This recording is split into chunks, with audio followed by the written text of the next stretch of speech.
When you pull up a weather app to check the forecast, or open a map on your phone to find the fastest route across town, your device is silently communicating with machines floating hundreds of miles above your head. This animation illustrates exactly how those machines stay up there. A satellite doesn't defy gravity, it actually relies on it. The satellite moves forward so quickly that as Earth's gravity pulls it downward, the curvature of the planet drops away beneath it at the exact same rate. It is constantly falling, but moving so fast horizontally that it continually misses the ground.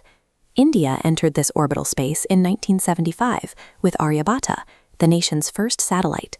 This launch established the Indian Space Research Organization, or ISRO, the national agency responsible for advancing space technology and exploring the solar system.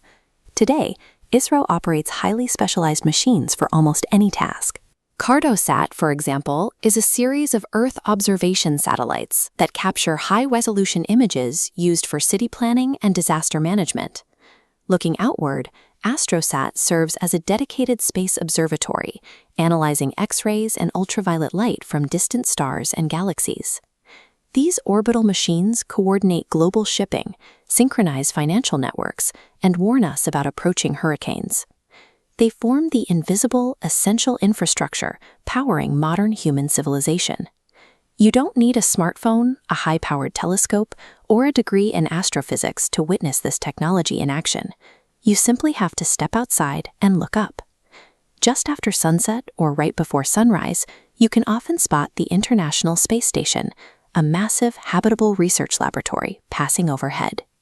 It looks like a bright, unblinking point of light moving rapidly in a straight line across the sky, easily distinguishable from twinkling stars or flashing airplane lights.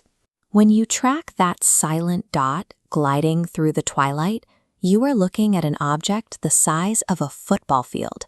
It weighs over 400 tons and circles the Earth every 90 minutes, carrying a rotating crew of international astronauts. Tracking that silent dot as it glides across the sky turns an abstract mathematical concept into a tangible physical reality, a speeding laboratory orbiting right above your head.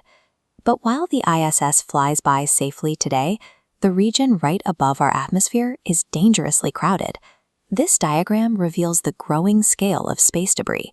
Space debris is man-made junk left in orbit, ranging from thousands of dead satellites to spent rocket booster stages, and even stray tools accidentally dropped by astronauts during spacewalks. There is a common misconception that whatever goes up eventually falls down and burns up harmlessly as a shooting star. In reality, because these objects achieved the exact balance of forward velocity and gravity required to orbit, they are trapped in that continuous freefall. Without air resistance to slow them down, they can circle the Earth for decades. This creates a severe collision risk. In orbit, an object as small as a fleck of paint travels at over 17,000 miles per hour. At that speed, it carries enormous kinetic energy, the energy an object possesses due to its motion. Hitting a working satellite with that fleck of paint transfers the explosive force of a speeding bullet, instantly shattering the equipment. By launching thousands of helpful machines over the last 60 years without a plan to bring them back, humanity has accidentally created an orbital minefield that threatens the future of all global communications and space travel. Acknowledging this problem is the first step, and the global scientific community is actively testing new technologies designed to clean up our orbital environment. One immediate solution is passive deorbiting. This is an engineering strategy where new satellites are built with a mechanism that, at the end of their useful lives, deliberately lowers their altitude so they safely plunge into the atmosphere and self-destruct. For the junk already up there, space agencies are developing active removal systems. These include concepts like deploying giant space nets or extending metallic robotic arms to track, catch, and drag tumbling dead satellites out of their stable orbits.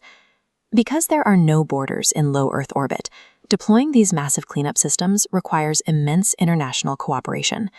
Countries have to agree on new laws dictating who is responsible for removing defunct technology, regardless of who originally launched it.